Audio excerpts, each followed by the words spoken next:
आज मैं आपके साथ पापड़ बनाने का ऐसा तरीका शेयर कर रही हूँ ना, जिससे देख आप आश्चर्य हो जाएंगे। इतना सरल तरीका कि आप 1 घंटे में खुद अकेले ही 500 से ज़्यादा पापड़ बनाकर तैयार कर सकते हो। और आप इसे साल भर नहीं 5 साल तक स्टोर करके भी रख सकते हो, बिल्कुल भी ख़राब नहीं होंगे। और इसे बनाना इतना सरल है, इतना आसान है कि आप इसे बिना धूप के भी बना सकते हो। इसमें धूप की भी ज़रूरत नहीं है।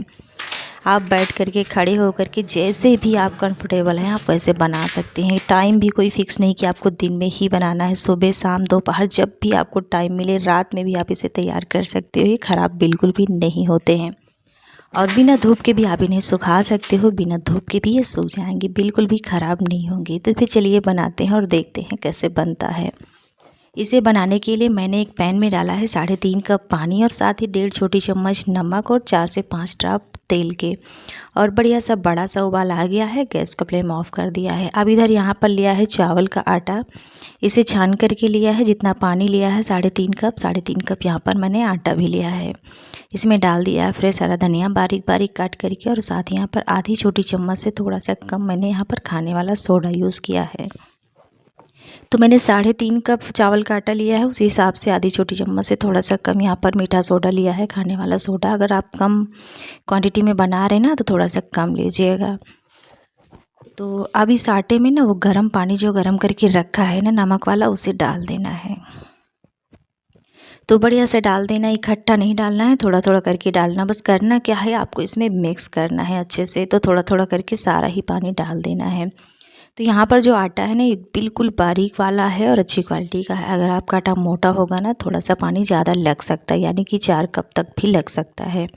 और मैं इसकी कंसिस्टेंसी आपको दिखाऊंगी किस तरह से रखनी है। तो यहाँ पर मैंने पूरा ही पानी डाल दिया है, और हाथ से नहीं करना है बिल्कुल भी, क्योंकि पानी इतना ज़्यादा गर्म है ना, हाथ से छूना नहीं है। आप इस तरह से कोई करछी वगैरह से ही मिलाइएगा अच्छे से। और इस तरह से बैटर हमारा तैयार हो जाता है। मतलब कि बहुत ज़्यादा थिक बैटर नहीं है, एकदम से गीला सा है, और बहुत ज़्यादा गीला भी नहीं है। मैं दिखाऊंगी आपको किस तरह से है। इस तरह से हो जाना चाहिए, यानी कि आटा पानी में पूरी तरह से मिल जाना चाहिए। तो ये चिपचिपा सा आटा हमारा बनकर तैयार हुआ है चावल का। तो इसको क्या करेंगे, हम कुछ देर के लिए रेस्ट पर रखेंगे। तो पहले हम सारा इस तरह से समेट लेंगे, हाथ नहीं लगाना है बिल्कुल भी, क्योंकि अभी गर्म है, हाथ जलने का डर है। आप इस तरह से किसी चीज़ से मिला लीजिए। तो आप देख पा रहे कितना चिपचिपा सा आटा है ना। इसे हम ढककर 10 मिनट तक के लिए रख देंगे। 10 मिनट नहीं, आप 5 से 6 मिनट तक के लिए रख देंगे तो भी अच्छा है। अब इधर यहाँ पर एक स्टीमर पैन में पानी डाल दिया है। तो आधा लीटर लगभग पानी डाला है और गर्म होने के लिए छोड़ दिया है। और यहाँ पर मैंने लिया है स्टीमर प्लेट, इसमें थोड़ा सा तेल लगा लेते हैं। तो हल्का सा इसमें तेल लगा लेंगे, ताकि इसमें जब हम स्टीम करेंगे इस आटे को तो चिपके ना। और अब यहाँ पर आटे को रखे हुए 6 से 7 मिनट हो रहा है। तो अब हम इस तरह से क्या करेंगे, बड़े बड़े डोनट शेप में बनाएंगे। क्योंकि ये गीला है आटा, खूब अच्छे शेप में तो नहीं आएगा, पर जैसे ही आपसे हो पाए वैसे ही कर लीजिए। तो इस तरह से हम हाथ से रोल करेंगे और बीच में थोड़ा सा हम गैप करेंगे। इस तरह से बढ़ाते हुए थोड़ा सा हम गैप कर लेंगे। ऐसा करने से क्या होता है ना, जो हमारा आटा है ना अंदर से भी भाप लगकर अच्छे से पकता है और बाहर से भी पकता है। मतलब इसे पकने के लिए जगह मिल जाती है। अगर आप इस तरह से नहीं करेंगे ना थोड़ा सा और टाइम लग सकता है। ऐसा करने से उसको बीच से भी अच्छे से भाप मिलती है और साइड से भी मिलती है, दोनों तरफ से अच्छे से पक जाते हैं। तो दूसरा डोनट हम इसी तरह से तैयार कर लेते हैं। तो बड़े बड़े से बनाना है, ऐसे कोई शेप नहीं देना है, बाद में से तोड़ना ही है। तो आप अच्छे से बना लीजिए, बस ध्यान रहे इतना बनाना है कि ये पक जाए अच्छे से। तो इसी तरह से सभी डोनट हमें तैयार कर लेने हैं। मतलब जितना आटा है उतना ही तैयार कर लेना है। तो अपना मतलब जितना आप बनाना चाहते हैं उस हिसाब से आटा ले, ज़रूरी नहीं कि आपको इतना ही लेना है। और यहाँ पर मैंने सारे डोनट तैयार कर लिए हैं। जो पानी रखा था स्टीमर पैन में उसमें मैंने इसको रख दिया है प्लेट को। अब इस पर हम थोड़ा सा चिली फ्लेक्स रख देते हैं। मिक्स नहीं करना, नहीं तो इसमें कलर छूट जाता है। ऊपर से जीरा भी डाल देते हैं। तो आप अपने फ्लेवर के हिसाब से कुछ भी डाल सकते हैं इसमें। मिर्ची वगैरह बच्चे छोटे हैं घर में तो ना डालिएगा। और वैसे थोड़ा सा स्पाइसी होता है तो खाने में अच्छा लगता है। तो आराम से मीडियम फ्लेम पर इसे 25 से 30 मिनट तक के लिए पकने दीजिए।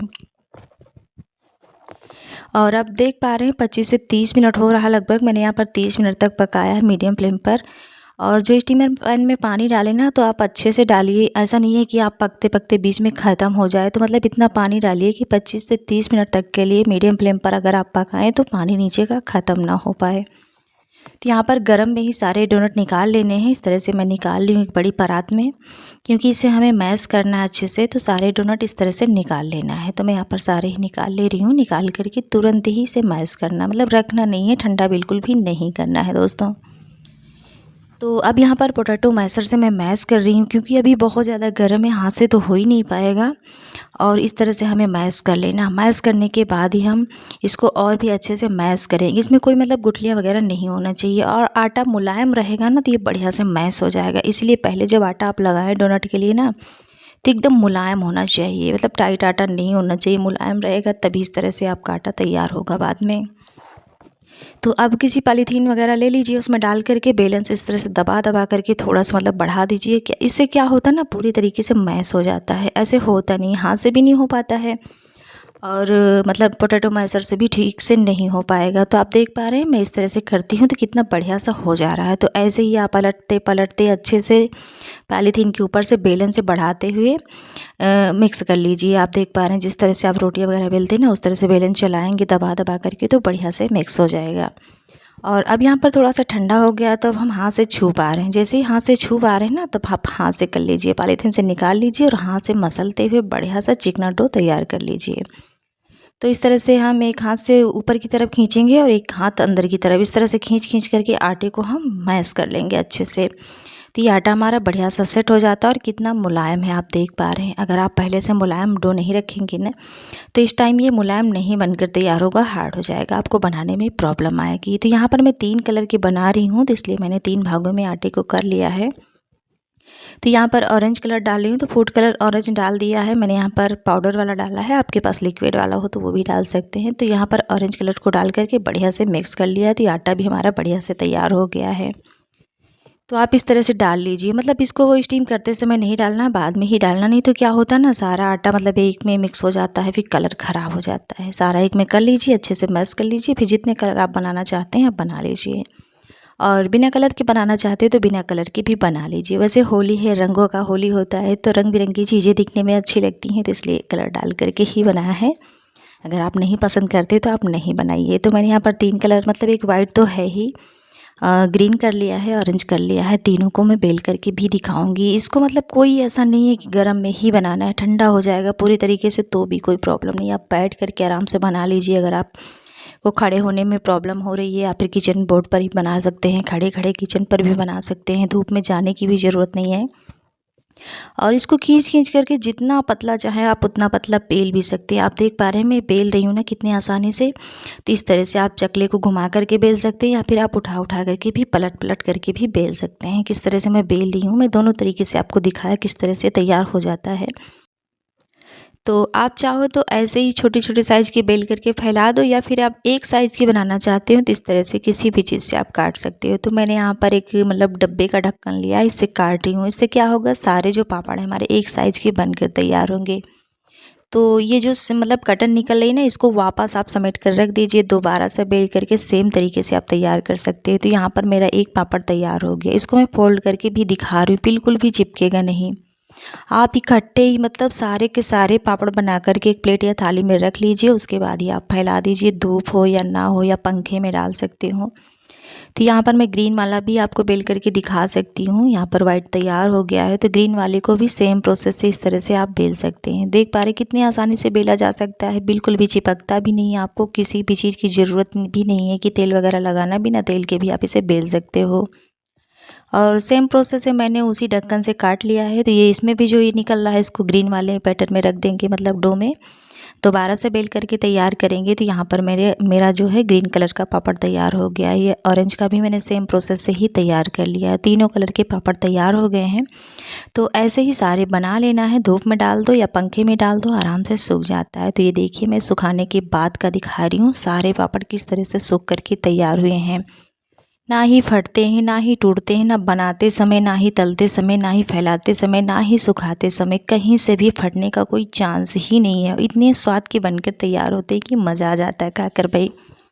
मार्केट में तो ऐसे नहीं मिलते, मतलब इसमें खुद से आप फ्लेवर डाल सकते हो, कितना स्पाइसी रखना उसको भी अपने हिसाब से कर सकते हो। इसमें कोई और फ्लेवर जैसे करी पत्ता वगैरह हो गया, पुदीना पत्तियाँ भी आप काट कर डाल सकते हो। और ये कलर वाला भी मैं दिखा दे रही हूँ आपको, ऑरेंज वाला। आप देख पा रहे हो कितना शाइनी बनकर तैयार हुआ, और एक साइज का मतलब बनकर, जो हमने काटा था ढक्कन से ना, तो साइज एक ही निकल कर के आया सारे का। और एकदम से मतलब कहीं से भी कोई क्रैक आपको दिख नहीं रहा, ना फैलाते समय, ना पलटते समय, ना ही सुखाते समय। बहुत ही इजी तरीका है, आप इस तरह से बनाइए, मज़ा आ जाएगा। और आप इसे स्टोर करके साल भर तक के लिए रख सकते हो, मतलब साल भर क्या 5 साल तक के बीच बीच में आप धूप दिखा सकते हो। वैसे चलेगा नहीं, मन ही नहीं मानता जब तक खाओ ना। और मैं तल कर भी दिखा रही हूँ, आप देख पा रहे हैं कितने आसान तरीके से, मतलब डबल साइज़ में फूल गया है। तो यहाँ पर मैंने तैयार कर लिया, तो सारे मैं तल कर दिखाती हूँ।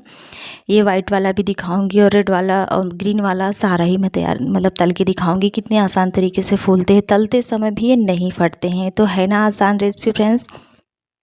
तो अगर आपको मेरी रेसिपी फ्रेंड्स पसंद आ रही है, ज़रा सा भी पसंद आ रही है, तो प्लीज़ एक लाइक कर दीजिएगा। और साथ ही यूट्यूब पर अगर देख रहे हैं तो चैनल को सब्सक्राइब कर लीजिएगा। अगर फेसबुक पर देख रहे हैं तो चैनल को फॉलो करना बिल्कुल भी ना भूलें। और रेसिपी पसंद आए तो लाइक कमेंट शेयर भी कर दीजिएगा। और आप इस तरह से बनाइए, बिल्कुल इजी तरीका है, आप किसी भी टाइम एनी टाइम आप बना सकते हैं, बिल्कुल भी प्रॉब्लम नहीं होगी। यहाँ पर मैंने तल लिया, मैं तोड़ करके भी दिखा रही हूँ आपको। और कलर भी कितना ज़्यादा सुंदर लग रहा है दिखने में। भाई रंगों का त्यौहार है, और रंग बिरंगे यहाँ पर पापड़ ना हो तो मज़ा ही नहीं आता। यहाँ पर मैंने बना लिया, और भी कलर आप डाल सकते हैं जो भी आप पसंद करते हो। और मैं तोड़ कर दिखा रही हूँ आपको किस तरह से टूटते ही, देखिए कितने क्रिस्पी बने, एकदम मुलायम, मुँह में जाते ही खुल जाते हैं। तो इस तरह से बनाइए, खाइए, एंजॉय कीजिए, और वीडियो को शेयर कर दीजिए ताकि सबको पता चले और सब बनाएं और एंजॉय करें। Bye bye. मैं फिर मिलूँगी नए कुकिंग ब्लॉग में और नई रेसिपी के साथ। Bye bye.